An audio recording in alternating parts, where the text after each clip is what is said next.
And we'd like to welcome everyone back to Trampled Underfoot Podcast. That's Trampled Underfoot Podcast, which can be found at trampledunderfootpodcast.com, as well as over on Facebook, Trampled Underfoot Podcast on Facebook, where you can check out our posts over there. And we have a audio podcast. Well, that was the .com bit, but we do have an audio podcast over there at Spreaker, and that's Trampled Underfoot Podcast at Spreaker. And if you got tired of me saying Trampled Underfoot Podcast so many times, well, me too. But that's our name. And you ain't seen diddly yet because it's my turn now, homeboy. Okay, well, go for it, man. No, that's okay. It's 6:30 on the West Coast, 6:30 Trampled Underfoot Podcast time. My name is Mark. This is Eloy, and we don't know what we're doing. That's right. We have, well, actually, we don't know in a certain context. Like, we don't know what's going to happen next. Actually, I have something for you, Mark. It's ridiculous, but we always start off with ridiculous. So, so as you can tell, that I have no longer a full beard. Okay. And it has been a while. Although I did maybe a couple of years ago do the whole shave of the beard, at which point I was beardless. And like within 2 weeks, I was like, it was growing back. And I said, you know what? Do I want to deal with the shaving? And I let the sucker go and it just grew. Well, I went ahead and did this number last week or the week before last, where it's just the mustache with the little goat bit on the chin. And within a week's time, I had bristles coming out. So I just now, before the podcast, maybe 15 minutes before, that's why I actually took a little time. That's it because we came up right up on the clock. I went over and did the shaving thing. Well, I haven't shaved or haven't used shaving product in such a long time. So I have like the business end of the blade only. So you have to grab it like so. And then you have to work it. I do have the shaving. So I'm working it, in a ridiculous fashion, but we can get the job done. And I'm tapping it on the sink to get the extra bristles out so that you can shave again. So, so it doesn't get stuffed again with hairs and it's not as good of a shave. All these things that I had forgotten really, or never, you know what I'm saying, in such a long time. And in one of those numbers, if you look at my hand, I actually cut myself shaving my middle finger at the tip, the most sensitive side, and I felt something sting, but I just kept shaving. I didn't notice any difference and stuff because I had wiped the blade. And then I come back here to set up with my mics and the whole 9 yards, and I look down at the table and I see droplets of blood, and I'm like, what's that? I mean, is my nose bleeding? I even looked up at the ceiling. That's how long I've forgotten the whole process of what's possible with like sharp objects. Well, long story short, I freaking cut myself shaving, keeping the shave, and it's a poignant. Basically, it's like pointing to the fact that, hey man, don't shave, let it freaking grow. So I just wanted to share. I wanted to share that with you and see what do you have any shaving stories of your own? Actually, no, not really, because I, like most normal people, when I cut myself shaving, it's usually above the neck. So I see, now I'm in a quandary because you've put me in a position where I can go in two directions from here. Good. I'm glad that this opened the door to something. Well, number one, I can see the headlines right now. Florida man cuts finger shaving. I don't know why. That just popped into my brain, and I'll leave it alone. The other is, how can I possibly criticize you? I mean, I don't shave. I shave for special occasions and under threat of sleeping on the couch, and that's about it. I mean, I just don't like shaving at all. But I'm gotten too old now. I can't do the beard thing anymore because I have it just basically has come in whiter and whiter and whiter over the years, and I look like my own grandfather. And the last time I grew the beard out, it was about 2 years ago now. I looked like a still shot of Joe Seneca in the movie Crossroads. It was just neon, glow in the dark, keeping you awake, knowing that color exists, bright white. I can't do it no more. So I don't like to shave. So I do it like every other week. So how could I possibly criticize anything? Well, I wasn't sharing the story. Usually when I share, and this goes for like our hangouts when and with Patrick's in there as well. Usually when I share things and you could say in a way being exposed or vulnerable or whatever word you want to use, I'm usually sharing it, with some confidence amongst friends and whatnot. But just the thought that you're sort of like scanning your head for criticism availability is a strong indication that I have to be careful with my openness in some instances. No, not at all, man. It's just, how could I possibly even go in that direction when I don't even shave? I mean, at least you did the deed. I'm sitting back over here wannabe. I've got, a week's worth of growth. It's time to prune it back. I'll go take the clippers to it and then shave it, and then I'll be good for another 2 weeks. It was the least I can do since we're coming up live in front of. I said, you know what, I'm gonna go ahead. But then again, for like I don't know how many hundreds of episodes, I've been all scruffed out and stuff. Like no. But see, you can get away with it because your hair isn't white yet. See, I'm blonde anyway. I mean, there's a difference. I've got the black hair and then I've got the white hair, so I've got a mixture. So I've got gray. It looks gray, but you don't. But you don't look like a photograph negative, is what I'm getting at. Yeah, and I'm kind of red right now, complexion wise. I was working out in the yard again today, so I'm still not recovered from that. And, I've come to the conclusion that work is just for working people. When you're retired, you're not supposed to do this stuff. But anyway, I'm not the darkest person as far as complexion is concerned, but it comes in so white. I look like a photograph negative and I can't do it. So, well, you have the blonde and the stuff, but guess what though? Easily solved. You can go to the dark and lovely section of the frickin' hair thing and soak the beard in chemicals until it turns a lush, sort of like, in between brown to sort of like the golden lusters, and then you'll have balance. I don't do the hair dye thing. I don't do the just for men thing. And pro tip, guys, if you're doing that, everybody knows it. You don't go home on Friday with streaks of gray in your beard or in your hair and come back Monday with jet black hair without you doing. We know that you're dyeing your hair. So the only one you're fooling is yourself. Quit it. I had a friend. It's a funny freaking thing. Like just things that people think about and stuff. You can never. So I had a friend. I remember that I used to work with him, and for some reason, and I had a beard for a certain time back then.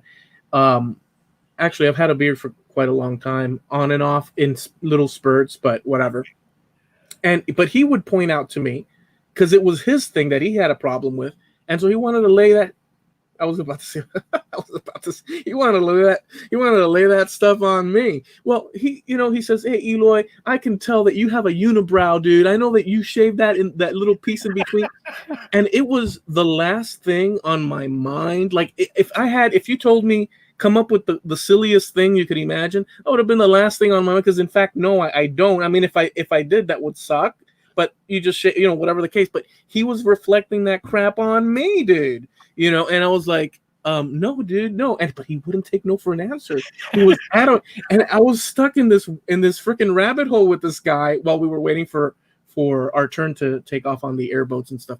And whatever, it's no biggie. But the point is that people, it's just the weirdest things that pop up. And I think that the tinting thing is very, unless you tint and move to the next town, and then if it wears off, tint, move to the next town, then you're good. It's my whole thing about it is it's okay to look your age. It really is. It's okay to look your age. Stop trying to be dateable at 50 or 60 years old. It just ain't working, It's okay to be the age that you are.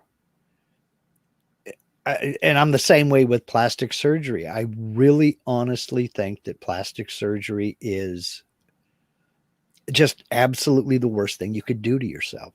I really do. You know, I mean, which would you rather do? Think about it this way. Which would you rather do? Would you rather look 50 or Froggy. or look like a 27-year-old lizard? I am the guy that usually promotes the lizard stuff on this channel, so you're asking the wrong guy, dude. Maybe I am. No, I'm But kidding. I mean, they jack that skin back so tight, you walk around with that perpetually surprised look all the time, like your eyes are 2 inches in diameter. You're not kidding anybody. Stop it. It's okay to look your age. I mean, couldn't they do it to a point where it reduces maybe a little bit so that it's just enough so that it's a little improvement, as opposed to pump it, keep going with more? I mean, it's just there should be like a gradual instead of the all out surprise look. And that's the thing. I don't think they perfected it yet. Because I mean, when you look at the people who have had it done, I mean, I'm not going to mention any names, but we all know celebrities who have had it done, and everybody is just too nice to say what they're thinking, which is, holy cow, what happened to you? Well, it's a difficult thing to because look, you know what? You're right. When you look, frankly, when you look at an older person, like up there in age, whatever that means, although it does mean a certain thing, but we're all headed in the same direction, no matter what. So, but when it's a very natural thing and stuff, and it doesn't stick out like a sore thumb. But when you see that scenario, it does. I mean, I guess to each their own. But I agree with you. If my hair and whatnot, I would do it if I was starring in a big Hollywood production movie and they required me to wear orange hair. I'll do it, for certain things. But like for natural, the fact that these people are makeup wizards, man. If you're doing a movie, they could make me look like anybody they wanted to make me look like. So no, I'm not getting anything done. Liposuction, you can hide it because you can put on a shirt. But when they start tinkering with you above the neck, it just looks to me like they don't know what they're doing yet, and they're experimenting on you. Don't be the guinea pig, man. It's okay to look 50, 60, 70, or 80 years old. It's perfectly fine. Stop it. I've noticed, and you guys probably can't, well, you probably can tell, but I don't have necessarily the thickest thing going on here in my. You see it? A little bit, but so what? Well, no, it's not a so what thing. You have to understand. I mean, it is a so what thing, but since I'm bringing it up, don't discard it so quickly, man. I'm not discarding it. What I'm saying is it doesn't look bad. Well, and you know what? I figure you've earned it. So what the hell? Well, yeah, it's and I know where every piece of hair that's dropped. I know from what I know exactly from every piece of. I know why my beard is getting gray. I know the reasons why. I know it. The reason it's getting gray is we're both getting older. You get. Have you ever heard? Did you ever see the Ten Commandments? Oh, Charlton Heston movie? Yeah. It's it's been a long time, but yes, I have. I enjoyed that movie a lot, and I bought it in VHS, and I would play it, and like I had a little rotation of video, and that was one of them. I just loved the epicness of the whole story. It was done very well, I think. Yeah. Oh, yeah. It was one of the epic motion pictures of all time. Well, do you remember the scene where he collects? He is given the tablets, and he's standing there, and the light is shining on him. That's a very impressionable thing. And his hair changes, and then he comes down from the mountain. He's walking, and he's holding and his hair changed from black to gray. Because of being in the presence of. I also think, and of course I don't know scientifically if this is true, but I think that life and worries and shocks and, situations and, people passing away. Just all the things of life also contributes to the graying and aging process. I mean, I don't know if that's a scientific thing, but I think it is. There are all kinds of reasons, but the number one is age. I mean, my beard started going grayer when I hit 40, and it would be in little patches and little streaks. Yeah. And by the time I turned 50, it was snow white, and I just started shaving it off, because I got tired of looking 20 years older than I actually was. I looked like my own grandfather. But well, okay. I mean, and that's something you can. The vanity thing is still there, but this is minor. This is a decision whether I'm going to shave or not. This is not getting my ears pinned back and getting my face tightened up again and trying to look like I'm 22 when I'm not, Well, I mean, I do understand vanity, but it's so much of it is just so unnecessary. There's a lot of so it depending on how you do. I would say that it's unavoidable when you're young, when you're a teenager. You're thinking of, oh, how do I look for this girl, or when I'm going to go out? I hope it presents. So let me, oh crap, pimples. I had a big deal with pimples. Yeah, I went through a stretch myself at like 15, 16, around in there. Man, it was right about the time, and I think that's done on purpose. It's right about the time that your hormones kick in and you start thinking girls no longer have cooties and there's somebody you actually want to be with and talk to and stuff like that. And then nature plays that little zinger at you. He throws a bunch of acne and makes your voice change at the same time. It's like, buddy, you ain't impressing nobody. You don't know how to control those hormones yet. So we're going to make sure no woman wants to be even near you other than your mother and your grandmother. Dude, so. I got them as you, I guess it's the puberty time. And it was problematic because I would get them on the forehead. Me too. And to me, back then, recalling, it was like, where's the paper bag? I'll poke some holes in them. I don't want, you see a beautiful girl. And by the way, most girls, like 99%, did not. I didn't see. You might see one pimple, and it was cute.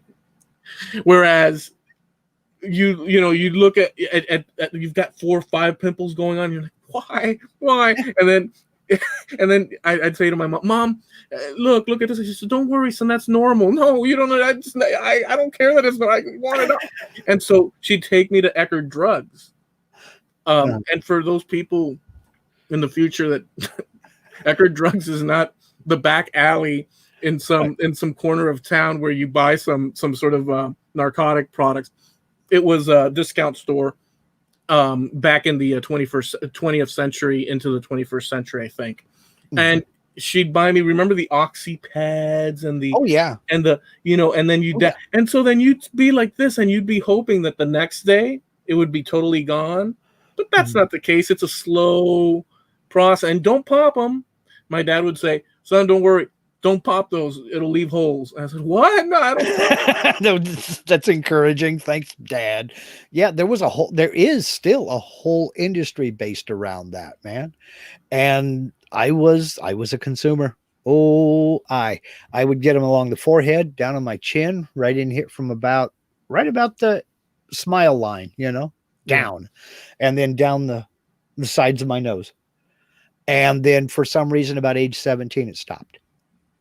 So just like me, and good thing that it stopped around that age, roughly. No, actually, before that, mine's erupted like Joe versus the volcano, big time. And then right when I had my first official, school sweetheart, it started to recede. And I was like, holy smokes, life is freaking wonderful, everybody. Yeah. And, so I was dating this beautiful girl. My pimples were disappearing. I mean, heck, everything was going great, and so that was good. But then obviously, you realize relationships don't last. Oh, sure. And, and all this, but you also got to remember that back then a whole year was like 1/15 or 1/16 of your entire life. Now a year just goes by so ding dong fast, it's not even funny. I'm having a hard time coming to grips with the fact that it's already October. And it just doesn't see, it seems to me that this year has drug out for obvious reasons. But then again, it's already October. What the heck? Time is moving faster for me as well, but I don't know that it's moving any faster than ever. It's just that we've lived a significant amount of time. Get back to Pink Floyd. Every year is getting shorter, never seem to find the time. Plans that either come to naught or half a page of scribbled lines. That's us, man. Yeah. I mean, what are we gonna do? Yeah, well, it beats the heck out of the alternative. But we don't know that. Well, but personally, I think it's, well, no, I mean, the alternative is in trying to fight it. Because when you try to fight it, the only person I think you're fooling is yourself. And I really mean that. It's okay to look your age. And I know I keep coming back to that, but I really genuinely believe that it is okay to look your age. I mean, it's okay unless the person has an issue with it, at which point it's not okay. Like the philosophy of saying it's okay, I understand it totally. But if there's a person that's why these products, and these lipo stretch. Well, sure. It's our vanity. There's an entire industry built around vanity. That's why women have padded bras, and that's why we have the what do they call them? Spanx. It used to be the girdles. Now it's the real tight undergarment that is spandex, that it doesn't make you lose anything. It just pushes it around into other places so that it doesn't look obtrusive, Yeah. We all want to look good. I get that. I understand it. And I do too. But I'm finding it less and less important as time goes on. And maybe, I've picked the wrong hobby here doing a podcast with you live on YouTube every Tuesday night, 6:30 Pacific, 9:30 Eastern, Trampled Underfoot Podcast on YouTube. Maybe I've picked the wrong hobby in doing this. Yeah. And doing my videos and doing my live stream every Sunday and having that kind of an attitude, but it's okay. It's okay. I don't mind coming on with a week's worth of stubble on my face. Whereas 20, 30 years ago, are you kidding? I'd have been fresh out of the shower and had a nice shave on with a nice shirt. No tie. I still am not that guy. But, it's okay to look like this, I think. I really do. Because people are just people. And who do we have to impress? Nobody, and there's no use in that. Well, I still have to impress my wife, and I do on occasion. I mean, it's rare, but it happens. Hey, you know what? I'm glad you added that as a safety precaution. But I'm sure that we all understand what you mean in reference to that. You only have to impress, or whatever other word you want. You have to care about. Let's put that word in. Sure. The people, you and the people that you love and are around and are meaningful to you in reality. Sure. And then in the greater scheme of things, not be too crappy to other people if you can help yourself, if you can possibly help yourself. Well, I'm not out to gross anybody out or anything like that. But, I went to the store earlier today and I just didn't care that I hadn't shaved. I really didn't.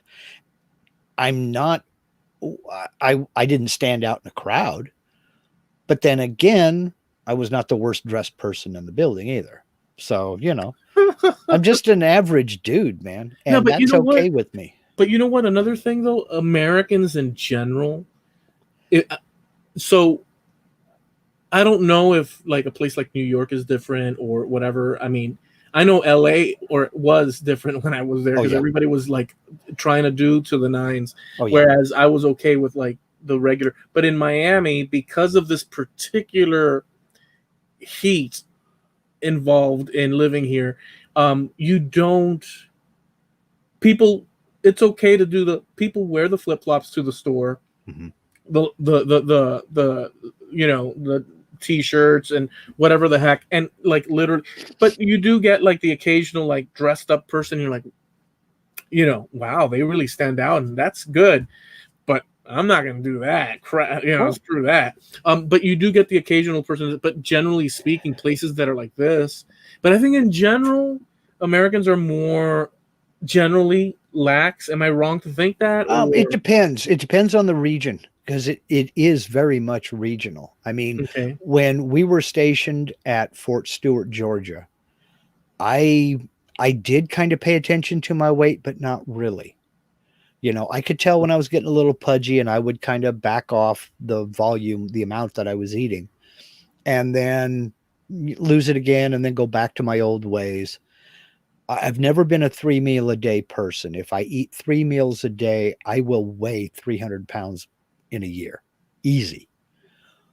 But I'm now weigh the most I have ever weighed. When we lived in in Savannah, Georgia, I got up to about 190 pounds, and I'm 5'7", just for a little reference. So I was heavy. We got transferred to Hawaii, and the first, I want to say, it took me about a year. The first year we were there, I decided I was going to have a swimsuit body if I was going to spend my time on the beach. I lost 45 pounds. Got down to 155 and was right for my weight. I actually lost a little bit more than that. Decided, no, I'm too small. I'm getting too scrawny, and then kind of bulked back up a little bit. So I'm right around 155, and that's 150 to 155 is a good weight for me. So I understand the vanity thing. I wanted to look good. I started working on my tan and this, that, and the other. I wasn't out to date, but I wasn't out to scare the kids either. So, So I get that. I really do. Now, again, it's kind of a regional thing, because the people I hung out with in Georgia didn't give a ding dong about that. I also find it's mainly younger people that care the most about that, having the toned body and the 6-pack and all that other good stuff. Yeah, as you get older, see, there's that factor. It's not just the young people, because I still know, I know a couple people in their 60s that still work out every day, and they still do the run and everything else. And fine, great. You want to do that? Knock yourself out. But all I'm saying is, when you get to the point to where you're talking about going under the knife and having surgery, you really need to think about it. You really honestly need to think about that, because that's not something that you can ever undo. That's all I'm getting at. And it doesn't look right. I'm sorry, it doesn't look right. I mean, but then again, we don't know how many people are walking around that they did that, and we have no idea that it's done, because we might just be seeing the crappy. Have you ever seen a good one? But that's the point I'm trying to make. What if we've seen the good ones, but we're not even aware of it because they're good? And okay, to us, it just passes under the radar. I see your point. I can see your point. And if that's the case, then they're none the worst off for it, for whatever it's worth, whether it matters or not, to people. If there's a medical reason for it, then I can see it. If there is a genuine medical necessity, I can see it. But to me, to go through the pain, the expense, for in the name of vanity, when it doesn't look good, my opinion, I think you're just kind of, Well, you see this mole here? Uh-huh. So, I'll go to the doctor. I got one. Doctor, I got one right there. Yeah, there you go. Doc, I have this mole here. What do you want it removed? No, could you please just move it over here to this side? Yeah, it needs to be over here. Yeah, I've never really liked it on this side. Could you just? I mean, it is ridiculous in my opinion, and but well, that's enough of that. I mean, we pretty much beat that one to death. We did a half an hour on you shaving. So you had some things that you wanted to share. Just little things, and I kind of thought maybe you were leading into it when you started talking about the movie The 10 Commandments. We're right in the middle of October right now, but As we record this, it's the 13th of October. So we're getting close to Halloween. And when we get to this time of year, there are certain things that pop back into my brain, and I start looking for them online. And I'm talking about the old B-list science fiction movies. And what got me to this topic today was today, October 13th, in 1957, the atomic age sci-fi thriller, The Amazing Colossal Man, opened in theaters. Oh, nice. Did you ever see The Amazing Colossal Man? No, but all sorts of images pop up into my head of what it could be. Okay, the character's name was Colonel Manning. And this was back during the Cold War. And he strayed a little too close to an atomic test out in the Nevada desert and was bombarded with radiation. Okay. But much like all the rest of the atomic age sci-fi thrillers of the day, it didn't just outright kill him. It didn't really give him superpowers. It just made him start growing. It affected his pituitary gland, and he just started growing and getting bigger and getting bigger until he was like, 200 feet tall or something like that. Was it disturbing so you saw it in theaters? No, I didn't see it in the theater because when was it? You said 1957, about 4 years before I was born. Okay. But I used to watch these movies every Saturday night down in California where I grew up. They had a show called Creature Features, and they would play old movies like this. And there was a host, and they would come in during commercial breaks and talk about the film. And it was these old cheesy B-list sci-fi thrillers that I just absolutely loved. And this time of year makes me think of them. That's and like The Amazing Colossal Man was one of them. Oh my God, you had The Incredible Shrinking Man. He did the other thing. He shrunk down to the point to where he was, atom sized. The Beast from 20,000 Fathoms was like a reptile. Them was a bunch of giant ants. And Earth versus the Spider, Plan 9 from Outer Space. I mean, all these old cheesy sci-fi flicks from the 50s and 60s. They were made with like $50 budgets. Joe and Fred had a 16 millimeter camera and said, let's go make a movie. And they did, the giant Gila monster, stuff like that. And just wondered if you had any old favorites of that genre, or if you even really paid much attention to them. No, the only thing that would even come remotely close for my time would be, sitting Sunday afternoons after, and back in the 80s, sitting Sunday afternoons with my grandfather, turning on the TV, and they'd have, the Abbott Costello meets the Frankenstein monster. Yeah. That's the only reference. And then maybe, not maybe, but also the Godzilla stuff. That's the only thing that I recall from and maybe the Creature from the Black Lagoon, that one would play as well. But beyond that, I never experienced I saw I would see the like magazines and stuff, Mm-hmm. Like there was that in the culture, but it wasn't on TV. Really? That I'm aware of. Wow. Now, you mentioned Abbott and Costello meets Frankenstein. Seen that probably 1,000 times. Abbott and Costello meets the Mummy. Same thing there. You mentioned Creature from the Black Lagoon. Years ago here in Medford, was before I went into the Army, as a matter of fact. And so we're looking at 1980, 1981. One of the radio stations sponsored an evening at one of the local theaters where they did a triple feature with some of these old classic movies. And it was The Creature from the Black Lagoon. it came from outer space and them in 3D. And you wore the goofy paper glasses with one red lens, one blue lens. But it worked. The 3D worked. Oh, man. It was cooler than heck. I really, really had a good time with that stuff. It was just absolutely fantastic, man. But that's the kind of stuff that I'm talking about. And Godzilla was the poster child of the B science fiction flick, man.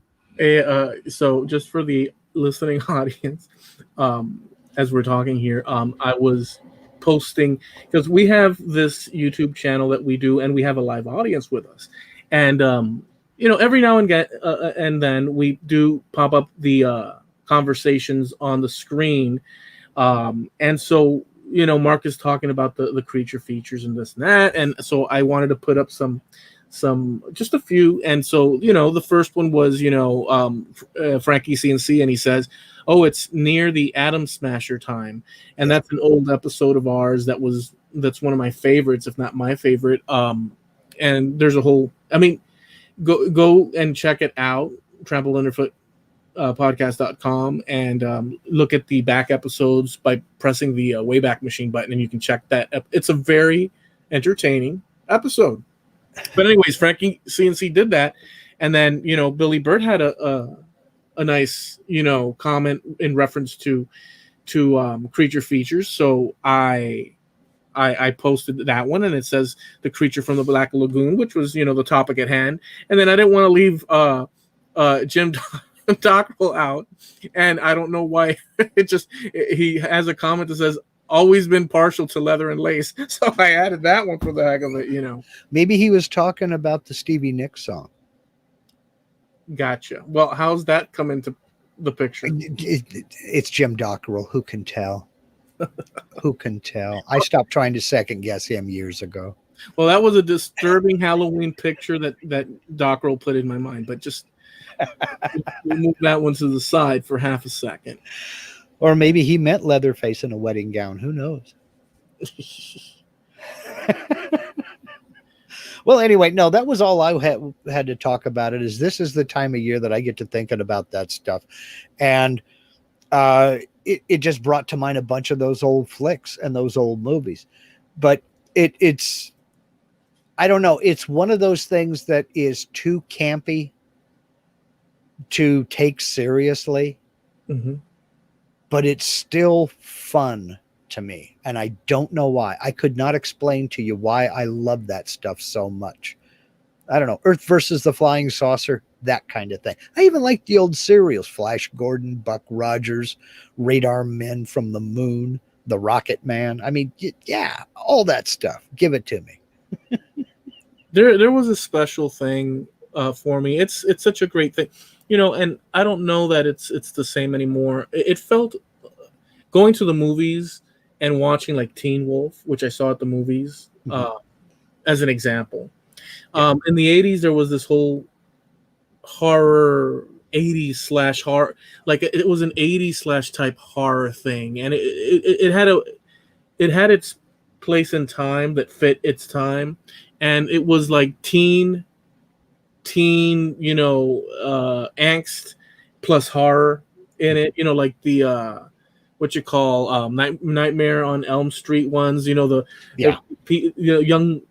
romantic involved kids and running for their lives and stuff, Friday the 13th, all these things.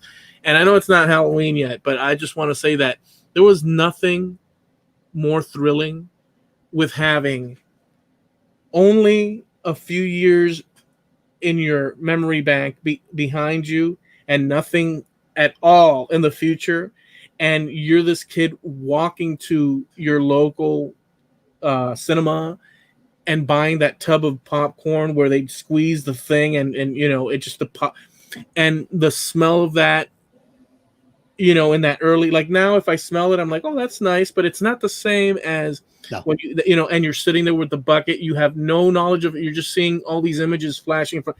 What a great. And the bucket of popcorn was like the size of a wash tub. Now it's like a medium Coke at the local fast food joint, Yeah. At least that's what it seemed like to me. But yeah, you're 100% correct. I mean, movies, the experience was 100% different, you know, Yeah. and it was just absolutely the best thing in the world, you know. If I could go back and do something over again, that would definitely be one of them. The other cool thing about those moments for me, at least, and at least in this town and stuff, and I'm sure that it was similar throughout the country and stuff. We have a few things that are different here, significant things that are different. But the idea of walking through the streets of your town, and it really was that image that you have when you listen to songs of my old town and this and that. Even though it was slowly but surely becoming more populated, there was that sort of like you're walking the streets. There's not a lot of people walking around necessarily there. You might have one or the, and you and your buddies end up at the movie theater, which doesn't happen to be really full of people at all, especially when you go at a certain time.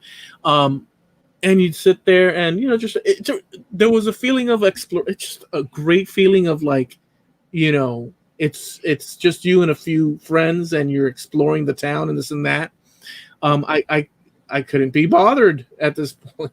Well, it was completely different here because this is a small town and we didn't have malls. We had one shopping center, but all of the stores, all the department stores, all the jewelry stores, sporting goods stores, everything was downtown.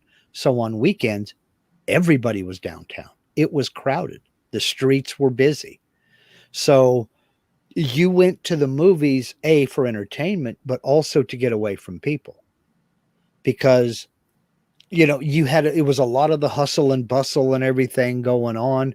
Both movie theaters were right downtown and everybody was downtown. You went downtown to see people and be seen. You would meet up with half of your buddies downtown with no phone calls, nothing prearranged. You knew that if you went to a certain area of town, that's where they were going to be. So, and then you go into the movie. Yeah, let's go see the movie. Okay, fine. So there were 2 theaters and you went to whichever one you were closest to at the time. It didn't matter what was playing because it was going to start with a cartoon, then the movie, then maybe a double feature if it was a double feature build. But you might have an hour or 2 to kill before the movie started. But that was the thing to do. I remember, and mind you, amongst my friends that I hang with for the past few years, I'm probably in the younger age category for most of them. But by younger, I mean, maybe 10 years or whatnot. At this point, what difference does it make? Like Hillary Clinton said, what difference does it make at this point? But I remember, I remember going to the theaters and our ticket stubs were literally like the same ticket stubs you'd get like at a fairground. It was like the little rectangle with the little sides chipped off, and they had different colors for the different movies. So if you're going to go see whatever, Romancing the Stones, they Romancing the Stones, that would be a nightmare movie. You'd get a colored ticket, like maybe red or blue or whatever, and and then you go to the aisle. And I remember years, I don't know exactly when it was, when that stopped being a thing. And then one day I went to the movies after not going for a while, and they gave me a ticket with a lot of information on it, like you would get for a concert ticket, which was always had some information going on it. And I was surprised, like, wow, movies. I felt like, wow, we're entering this is a different level of, now we have this type of ticket, but it was always little. Yeah, we had the same thing. And you got you went and you paid. They gave you the whole ticket. You went up to the door to go in because the ticket booth was outside. You went to the door. There was somebody there. They would tear the ticket and hand you back half. That was your proof. That was your receipt. Yeah, they tear it. That's right. And they tore it. And maybe it would say, now, see, we just got whatever color they had because we had 2 theaters downtown and they both had one screen. So that was it. You watched what they had, and you We you had go three. in, you do your thing. We had three in one theater. It was called the Ambassador Theater, and we had three movie um what do you call it, like Hmm. theaters or movie 3 screens in the one theater. Yeah. screens in the one, and they weren't the huge screens. That's another thing. Some people might not know from nowadays. The screens were big, but they weren't wide spanning necessarily. Yeah. It was different. It wasn't, and these theaters were closer. Like, it wasn't these huge halls. Yeah. It was like Right. not as big by a lot. Yeah. And so that's what it was. Well, we had 2 theaters. We had the Holly Theater, which was on Holly Street, real original name. They're in the middle of restoring it right now. And then we had the Criterion Theater right in the middle of town on one of the main drags. And I think it probably could have held 100 people, because you had the main floor, the main theater section with all the seats, and then you had box seats up above, so that you could be up above. You were looking straight out at the screen, and you had nobody in front of you. That was like, it would cost you like $1 for the regular seats, and then $2 for a box. And every once in a while we would get a box seat if it was something that we really, really wanted to pay attention to. Yeah. But more often than not, it was just $1 to go in and watch a movie, whatever. But they were very small, very cramped, well air conditioned, I will say. But you walk in the door, there was absolutely nothing like the smell of a movie theater. It was a completely different thing. Popcorn for days. I mean, that's all you smelled. I remember one time we went to a theater, and I forget the actual details, but I just remember. I hate that. Maybe I shouldn't even. Well, it's your edit, so you decide. Well, I mean, let's just put it this way: you walk, and the floor was. I don't know if they waxed it, or I don't know what the story, but or bad wax, or it's just it like your shoes would stick to the. Yeah, all the soda and all the milk duds and jujubes that have been tromped on over the years. Yeah. Now let me ask you a question about that. Have you ever eaten like chocolate covered peanuts, jujubes, good and plenty anywhere other than at the movies? Yeah, and not back then. Oh Yeah. yeah, no, yeah, but wait a second. No, we had a candy store. Wait, that's a good question. In a broader sense, can I rework that? Well, go ahead. Look, there were just some candies that were made for the movies, like milk duds. I have never gone to the store and bought milk duds, but if I'm in a theater, I'll buy milk duds in an instant, and I don't know why that is. See, for me, it was Raisinets. I was totally. That's another one. I would buy Raisinets like nobody's business. And after E.T. came out, I would buy the frickin' Reese's Pieces, I think it was, or the Reese's. Yeah, Reese's Pieces. Yeah. I would buy that. But I bought it, and I realized, well, this isn't as good as my traditional Raisinets. Yeah. So I stopped with that. But it leads me to a question that in your town, like in my town, we had certain things that kids did and certain key points throughout the town during my era.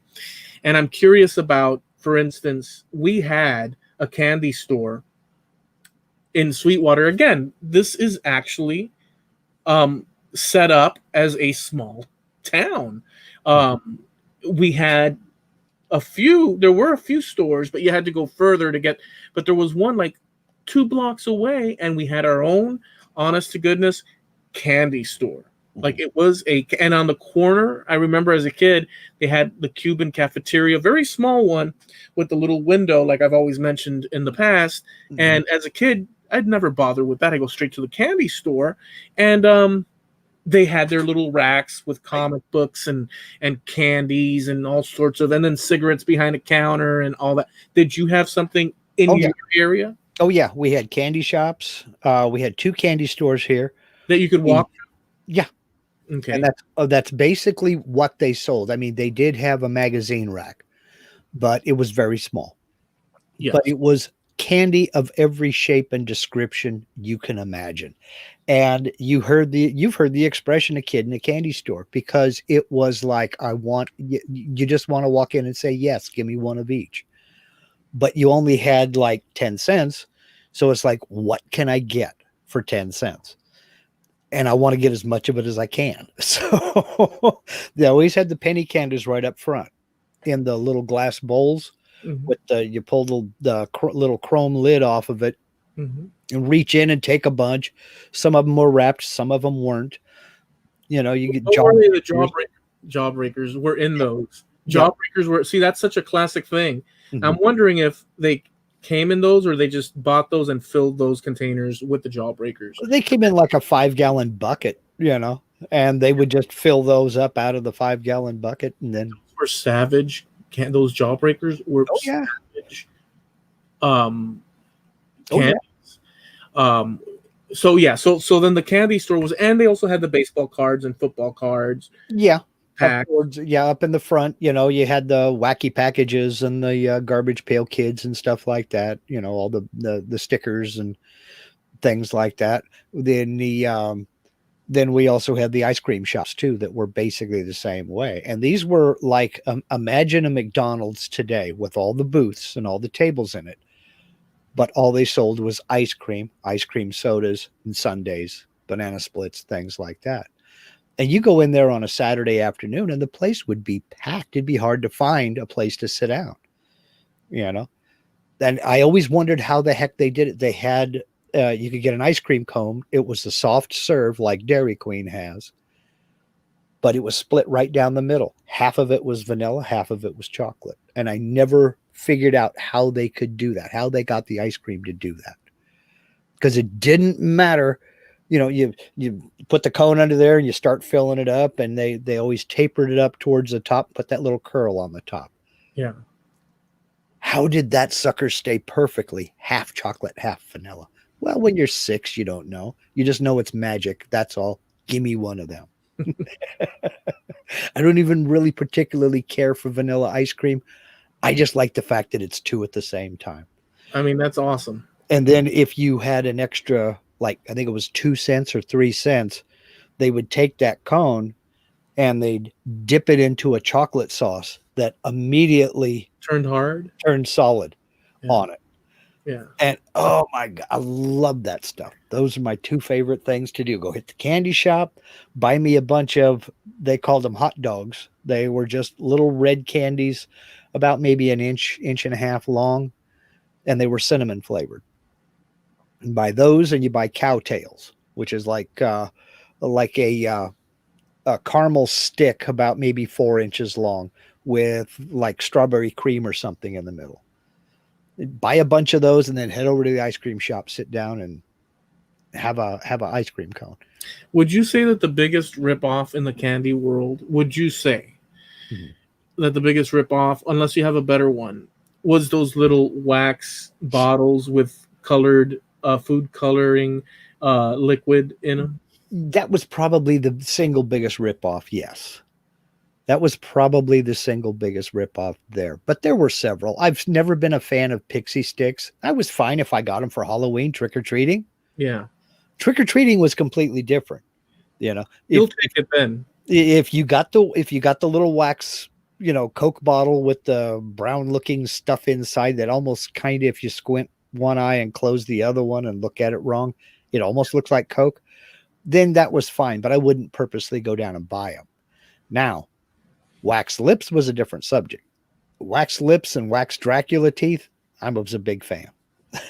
See, I thought it was such a waste of money that I never bothered with it. I did buy the wax lip one time, and I remember trying to figure out, can you eat this? And just chewing on it and this, and it was such a ripoff. Come on. Oh, come on. Wax lips were cool. The ones my father hated was they also had like a miniature pan flute that had like 4 notes on it that was wax like that.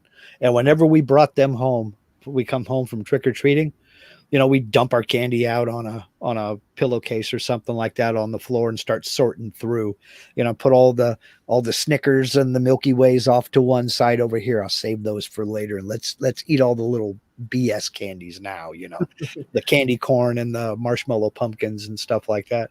Eat all that stuff now. And if he saw one of those whistles, he would immediately grab it, cut it in half, and then give it back to us. You ain't going to run around whistling that damn thing in my house. So in the 80s, there was one Christmas where there was a news reports. I don't know what the specifics as I was a little kid, but the problem was that they were lacing candies or even adding razor blades into apples, that whole thing. And we were at my aunt's house, Evangelina, my great aunt, and it was Halloween, and her husband was there, my uncle, and my dad was there, and this and that. And I had just gone out doing the trick or treat, and I brought the pumpkin, the plastic pumpkin, home there, and they said, now we're going to have to, son, you can't just go eating it now. I remember this very well. We're going to have to inspect these candies. And my dad, with the cigarette, turned over the thing, and he's inspecting it, putting it, and he's like, it's like an operation. And I'm sitting and he's moving some over to the side, like that I can't eat. And I'm like, oh, no, not that one. What? And he's doing this whole thing, and I'm looking at him. My mom's in the kitchen with my aunt. And then he says, all right, son, these are okay, but don't eat too many. And he took the rest of them. He put the rest of them, he pushed them to the side. And he walked away, maybe to the car. I don't know what. And then my great uncle comes walking by, and he looks at me, and he grabs one of the bad candies. He opens it, and he puts it in his mouth, and he looks at me, and he smiles, and he walks away. And I'm looking at him like with my jaw open, like, what? Dad was getting his cut. I'm the one that hauled your butt around town getting this stuff. I get my share. Yep. Yeah. We heard about that stuff when I was a kid too. Razor blades and apples and pins and needles in this, that, and the other. And it got to the point to where a couple of the local hospitals would x-ray candy for free. Oh, yeah, that's true. You just come in and they would do it. But I mean, I heard about that when I was like 5 or 6 years old. And I never once heard of a single report of it actually being true in this area. Of course, I didn't watch the news all that well, but if it did happen, I would have definitely heard about it. This is too small of a town. But yeah. We used to get, homemade caramel apples. They'd put an apple on a popsicle stick and dunk it in caramel and set it on wax paper. And then when it was, wrap it up in a little bit of cellophane or something like that and tie a little bow on it. Or you'd get popcorn balls.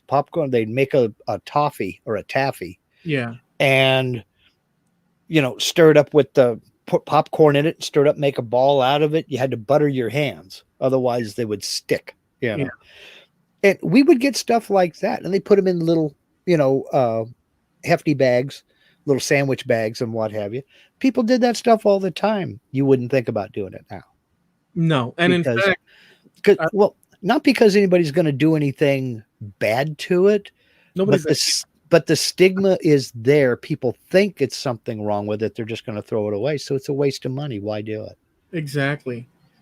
So growing up in your area, so like in my area, we had the candy store, as we mentioned. We also could do things, so the question is what things you could do, because we could, and we did, bike ride everywhere. I mean, we'd go everywhere. We'd bike ride to the mall, which was out of bounds. And we knew it. Like my mom would say, don't cross Flagler, stay in Sweetwater. And there's enough trouble to get into in Sweetwater. But we'd say, okay. And sometimes we'd say, hey, you know what? What do you think? You think we could do it and be back? Yeah, I think let's do it. Yeah, let's do it. Come on, let's go. Ying, ying, ying, ying, in the bike. And we'd cross into the danger zone.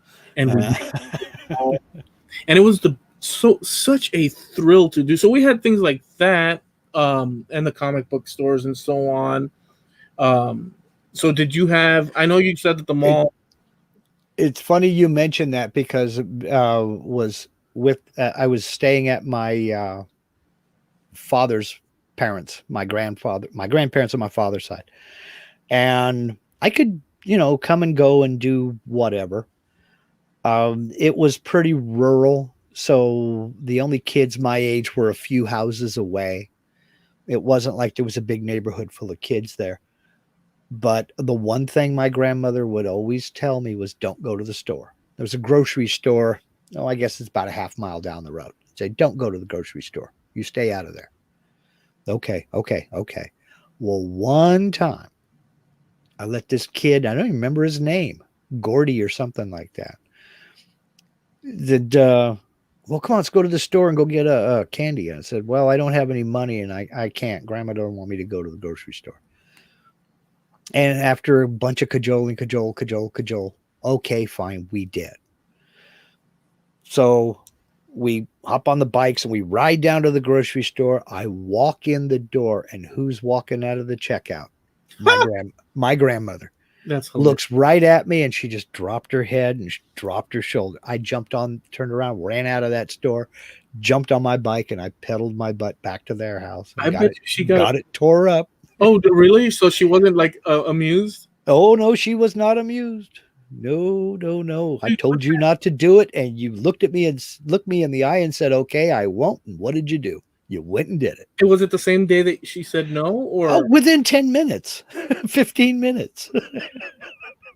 She had just told me, don't go to the grocery store. There's a good saying that fits, if it were raining. Yeah. Well, and that's what I mean by that, man. That is my luck. And I was 22 years old until I swore that woman had eyes in the back of her head. Because she would chew you out, sit you on the couch and just chew you up one side and down the other and storm off. And being a kid, you make a face at her or something like that as she's walking away. She always knew exactly what I was doing. She was like, you put that tongue back in your mouth or I'll come pull it off, or you make a face like that at me again, you're really going to have something to be sorry for or something like that. And I'm not trying to make my grandmother out to be a mean person. No, but when you're in trouble, she was stern with you. Yeah, no. I think, well, you're laying I was in my early 20s before I figured out that on the shelf that led from the living room into the kitchen, there was a picture of my uncle in his Army uniform. And if you walked past it, the reflection off of the glass in front of that picture, she had a perfect view of that couch and she could see exactly what you were doing. That was the trick. That was the trick. She knew exactly what you were doing. You're so blessed. Yeah, you were. You just had to sit there and take it, But you know what? I wouldn't have traded that for anything. It was rough at the time, but what the heck? It was so innocent. Now, God. Yeah. Looking over here at the chat, and Billy Burt said he loved getting the homemade popcorn balls. I'm with you, Billy. I'm with you. And Linda, my wife, also said popcorn balls as well. I'm with you. I miss them. We might have to make some popcorn balls. Frankie CNC says candy cigarettes was great if you burnt the end, then ate that part after it was cooled. I never did that. Never did that neither. Although I will tell you this pro tip for those of you who care: marshmallow peeps, the chickens and the bunnies and the stuff like that. Yeah, they're great when you toast them. Toast them over the campfire. Trust me, good stuff, Maynard. Yeah, and Jim Dockrell mentions that you have to take some of your kids' Halloween treats because it teaches them about taxation, which is that's true. It's also service charge. My labor is not free. I just carried your butt up and down these streets and all around the blocks and had to take you across town to the rich folks' side of town so that you could run around trick or treat and get the good stuff, the Milky Ways and the Hershey bars and stuff like that, and not the candy corn in a little cellophane bag, 3 pieces. I'm going to ask you this bit here. I'll share my little story, and I don't recall. I know we've talked about it before, but I don't recall what was your take on it.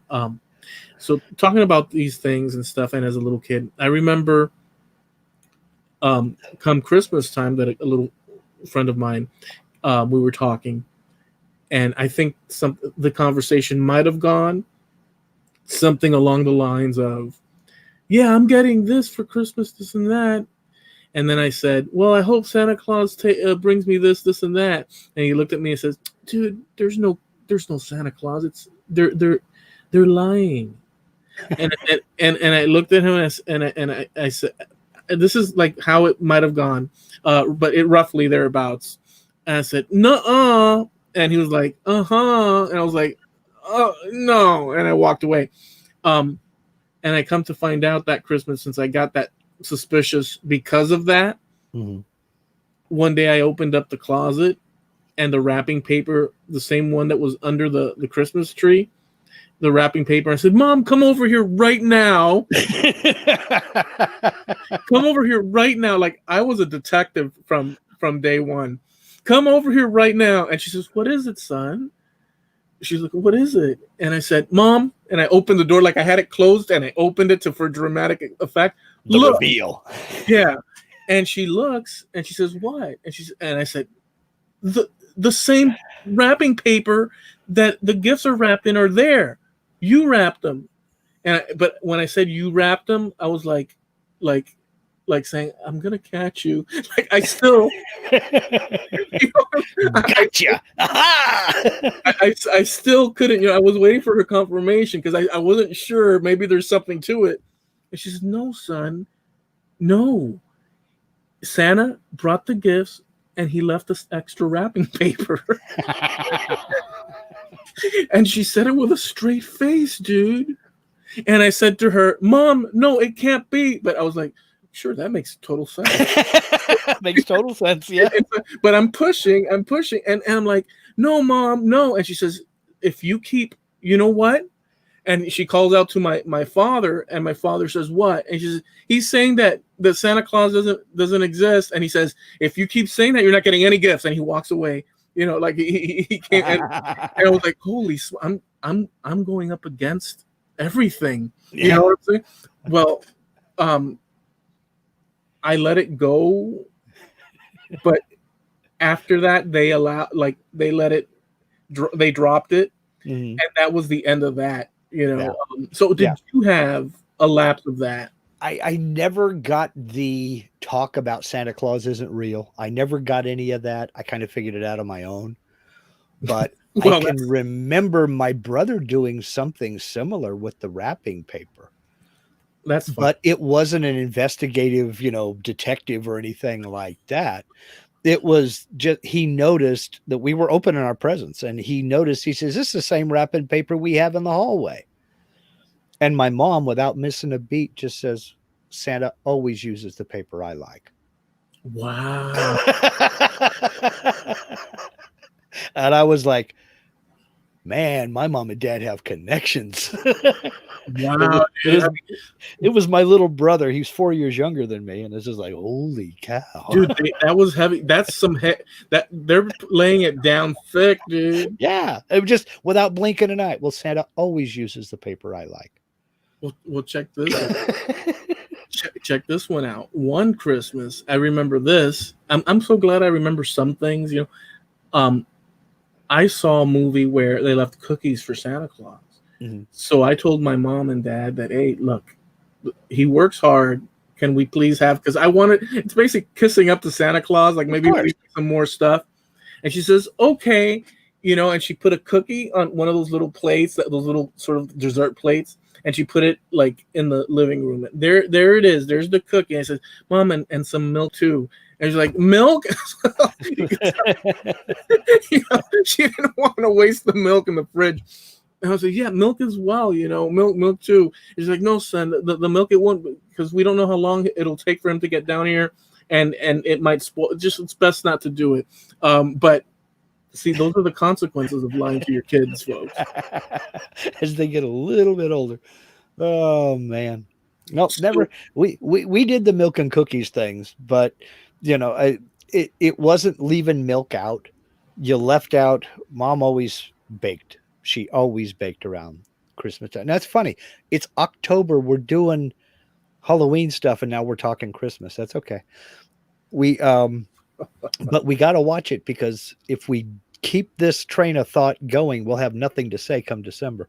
So we got to watch it. well, if we're lucky, people will forget what we said this time around, and But there were always plates of cookies piled up in the middle of the kitchen table and covered with a tea towel. And if you wanted a cookie, you lifted the tea towel, grabbed a cookie, and off you went.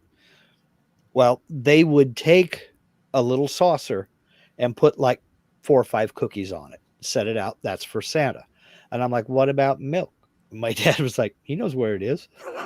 that's fun. Like, That's okay, fun. that's fine. That's unbelievable. So we basically, kids have the same. I mean, it's only natural, right? I mean, because you're thinking, well, if I had a cookie, I want some milk with it. Why wouldn't Santa? I mean, come on. Yeah. And parents are thinking, these kids are going to fricking make us buy more milk because it's going to spoil and sit out there. And well, we were big milk drinkers in my house, so there was always at least 2 gallons in the fridge. At least. I mean, family of 4, we had milk with every meal.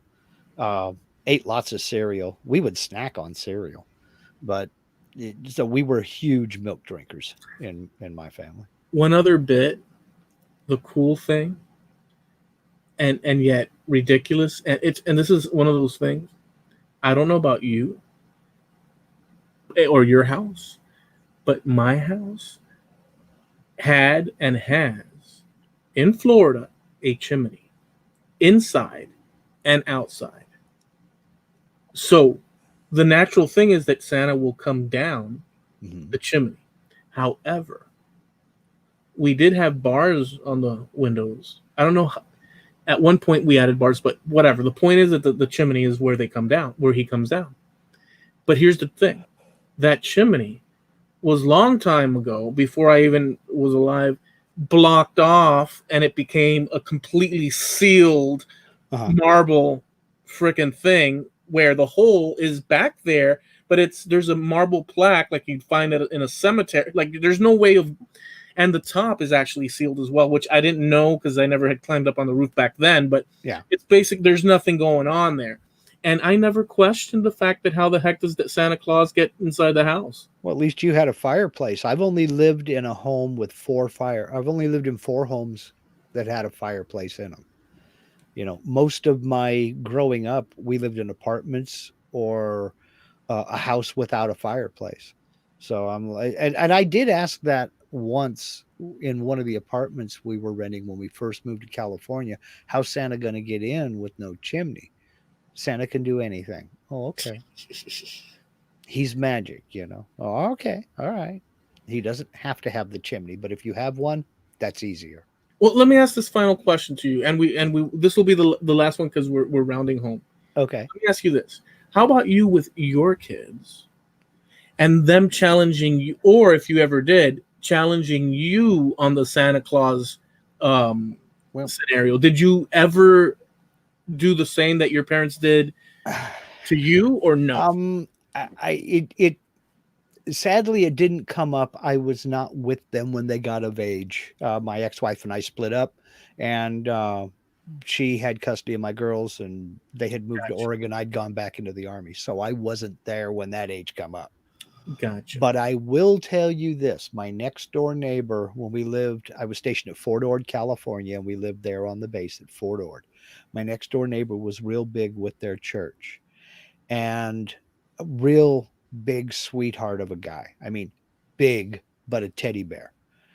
He dressed up for Santa as Santa one year, and we weren't members of their church, but he came over, knocked on the door to the house, all dressed up in his things, and wanted to get pictures with the kids. He had a couple little gifts for them and stuff like that. And my youngest one, she just started crying her eyes out, scared the bejeebers out of her.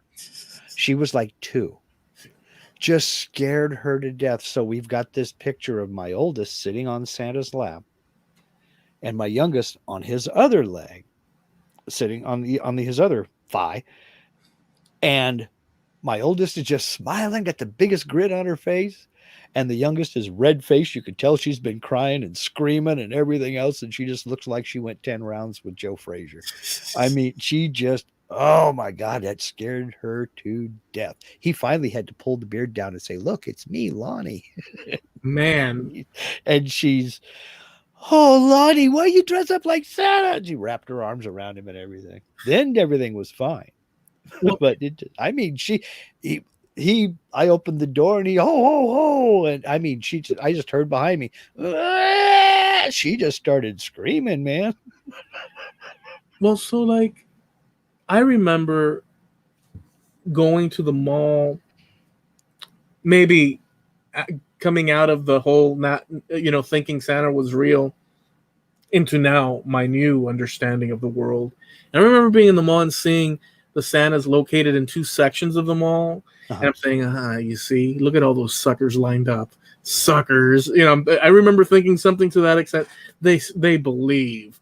And it's not true and stuff. And the lines were, Santa's a popular thing, I do remember like I said, here we had one shopping center. And I remember seeing Santa in Sears here in the shopping center. And then we went downtown and went to Montgomery Ward's, and Santa was there too. Yeah. And I asked my grandmother, I said, this is the grandmother on my mom's side, how was Santa there? And he's here too. And he looks different. And she looked at me, she goes, Santa's magic. Don't you know that? Santa's everywhere. That is insane. Oh, cool. Okay. I was real little. I don't remember how old I was. I was 4 or 5, something like that.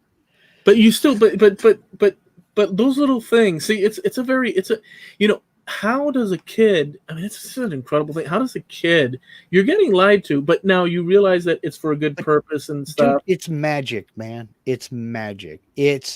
And maybe this is why I don't really enjoy holidays as much as I used to, is because when you're a young kid, that magic is there for you. Yeah. And then when you have little kids of your own, you get to make that magic for them. And believe me, it's as much fun for the parents as it is for the kids. Because, putting together bicycles at 10 o'clock at night when the stores close and you don't have the right socket sounds like a pain, but I wouldn't have traded that for the world. It really is fun when they open them up the next morning. They're all excited and it's just, I don't know. And now with them grown up and have their own kids and those kids have grown up. My youngest granddaughter's 20 years old. It's just not the same, Yeah. It's mom and me hanging out here, Linda and I hanging out here. We don't even put up a Christmas tree. We don't decorate for Halloween. We don't do anything. We've lived in this house for 8 years. Yeah. And we have had 2 trick-or-treaters. And those were our nephews who came over to our house, trick-or-treated us, then left. That's it. Yeah. All the kids go to the rich side of town where they think they're going to get better candy. Hey, they're smart about it, man. Well, now listen, we're going to go ahead and wrap this up, and just want to mention that we are sponsored by Harneal Media. That's harnealmedia.com. And if you need a website, if you want a web store or trying to sell any number of items, Steve can take care of that for you. And you just go to harnealmedia.com and drop him a message. It's a very easy process, and it's a personalized service. He's there to help a lot of famous woodworking and making and other YouTubers work or are under Harneal Media, and he runs their websites for them. So you could check out all the different people that hire him for that service on his website, harnealmedia.com. And as we mentioned before, we do this live every Tuesday. each week for a couple of years now, and you can catch that at 9:30 East Coast time, 6:30 Pacific Coast here on YouTube, Trampled Underfoot Podcast on YouTube as well. And we also have Facebook. My turn? Yeah. Oh, okay, cool. Good pass, by the way. This is just leaving you something to edit. Yes, we're also on Facebook. Head on over to Facebook, and in that search bar up on top, type in Trampled Underfoot Podcast. That's us. You'll see our smiling logo over there. And whenever we talk about something, pictures, a video we saw, or an article we read, or something like that, we will post a picture of that. We'll put that link, that article or that video or that picture over there on our website so that you can check it out for yourself and see what we're talking about. It's usually fun stuff. And we just have a good time with it. Come on over there and give us some, if you've got any suggestions for something you'd like to hear us talk about, or if you'd like for us to shut up about something else, let us know about it. We read every message that we get over there. Come give us a like, give us a thumbs up, follow us, and subscribe to our YouTube channel over here on the tubes. As Eloy said, we record these Tuesday nights at 6:30 Pacific, 9:30 Eastern. And we look forward to seeing you out here in our semi-live chat with guys like Jim Dockrell and Billy Burt and Steve Nealon of Harneo Media. Frankie CNC Woodworking, Linda Lindsay, who let her in here. And let's see, who else have we got? Oh, Daniel Haryu checked in. Patrick's Workshop. Greg over there at Snow Crusher. And all these fine folks out here in the chat yakking with us. And if I missed you, I apologize. You know who you are. Who? Billy Burt. Who? Billy Burt. I mentioned Billy Burt. Oh. Twice, I think. Well, now we've made it 4 times. And Billy Burt, too. All right. We're out of here. Hope you enjoyed it. We'll catch you next time. Have a good week. Have a good week, y'all.